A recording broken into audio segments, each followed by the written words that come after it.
A young man was killed, but his assailant only received a 5-month sentence. However, he probably did not think that delayed justice and judgment were coming for his arrogant behavior. After completing a job for a commercial client, Rainbow Taxi begins a new righteous mission. On this day, Representative Jang receives a special phone call. The caller is his old friend, Dongju. Dongju informs Representative Jang that he is waiting for him in front of the prison gate. The two had promised to do a specific construction job together that day. Upon receiving the call, Representative Jang rushes to the outside of the prison, but Dongju is nowhere to be found. Representative Jang contacts Go-eun and asks her to locate Dongju based on his phone call. Go-eun finds that the call was made from a public phone booth. Representative Jang then asks Go-eun to look for a nursing home near the phone booth. Indeed, there is a nursing home nearby. Representative Jang goes there and meets Dongju. However, Dongju seems to have forgotten him and cannot even recall making the phone call. Dongju was severely affected by Alzheimer's disease after a fatal car accident earlier and has been in the nursing home for 5 years. Representative Jang pays Dongju's nursing home bill. A staff member gives him the answers to Dongju's mental questionnaire. Every one of Dongju's answers on the questionnaire was related to his missing son. Dongju's son's academic achievements were his pride and joy, but the loss and death of his son plunged him to the deepest depths of life. Reading the questionnaire, Representative Jang feels a deep sorrow for the past. At night, Representative Jang drinks alcohol. DGI and his colleagues understand his frustration and ask for the reason. Representative Jang slowly recounts their story from 15 years ago. 15 years ago, Representative Jang once witnessed how justice was trampled and the law was ignored, which was extremely heartbreaking. Dongju was an ordinary man who could not obtain justice through the legal system. Dongju's son was killed,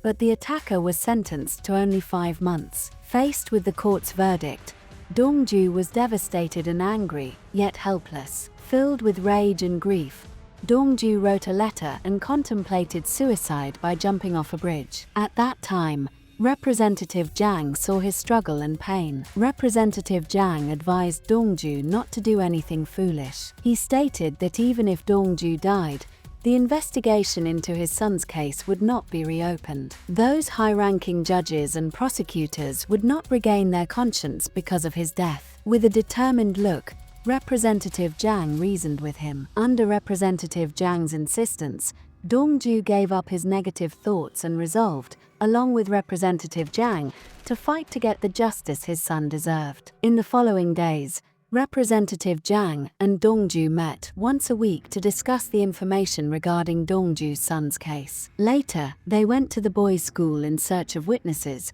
but the necessary information was scarce. Neither the classmates nor the teachers were willing to help. Nevertheless, Representative Jang and Dongju did not give up. Through an acquaintance who was a prosecutor, Representative Jang obtained the original documents of the case. However, the documents had large blank spaces, which were clearly intentionally removed by the opposing legal firm. Representative Jang ignored everything and rushed to the law firm, demanding that they hand over the original documents in full. If they did not, he threatened to return repeatedly and cause trouble. Ignoring the consequences under Representative Jang's threat, the lawyer finally gave him the original documents. At the same time, he did not forget to ask why Representative Jang was doing so much for an outsider, as it was not Representative Jang's own problem. Representative Jang gave a firm and powerful answer to the question. Among the documents he recovered, Representative Jang found a video. The video showed Dongju's son being beaten by his classmate. Watching carefully, he noticed that the assailant, Lim, was talking to someone in the dark. It seemed another person was standing next to him,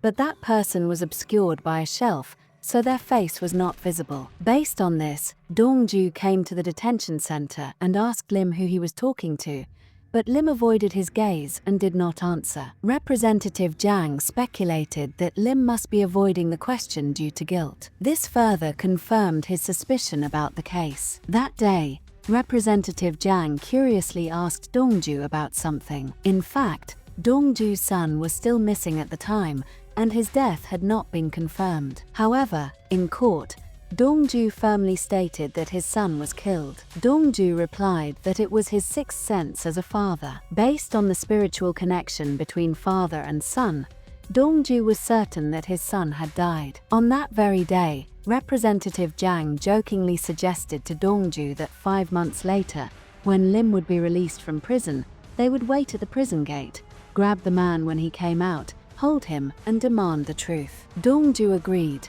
and the two promised that whoever was late that day would have to buy the others a meal. Remembering that promise, Representative Jiang waited at the prison gate 5 months later, but Dongju was absent without reason. Representative Jiang went to check Dongju's watch repair shop but found the shop empty. Dongju was also missing. 15 years later, Representative Jiang now feels guilty and remorseful. If he had been able to help at that time, Dongju's situation would not be like this now. Du Ji and his colleagues comfort and encourage Representative Jiang that instead of regretting, he should continue the unfinished work. This time, they will help Dongju. Before Dongju's memory completely fades, they will ensure justice for him. After making the decision, Du Ji and his team searched the database for information on the case from 15 years ago. Both Du Ji and Go-eun understand that this time, the client is not just the Dongju of the past, but Representative Jiang as well. Solving this matter will lift the burden from Representative Jiang's heart. Late at night,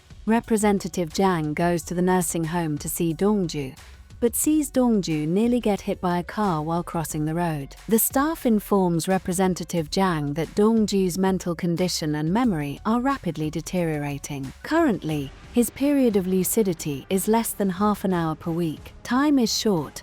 Representative Jiang must act quickly. After reviewing the video footage, Du Ji and his colleagues find a major suspicious point. That year, after Lim beat Dongju's son, Ah-ho still appears to exit the gymnasium unharmed. Because of this footage, the court ruled that Lim had no connection to Ah-ho's death. However, after observation, Du Ji hypothesizes that the person exiting the gymnasium in the video is not Ah-ho, because the dominant hands of the two are different. Du Ji suspects that someone else put on Ah-ho's clothes and impersonated him. The goal was clearly to mislead the judges. To uncover the truth, the Rainbow Taxi team immediately gets to work. Go-eun finds Lim's current address. 15 years later, Lim is now the head of a gymnasium. Du Ji waits below the gymnasium, parked in a taxi. Lim gets out of his car carelessly. The car's destination is a funeral hall. Strangely,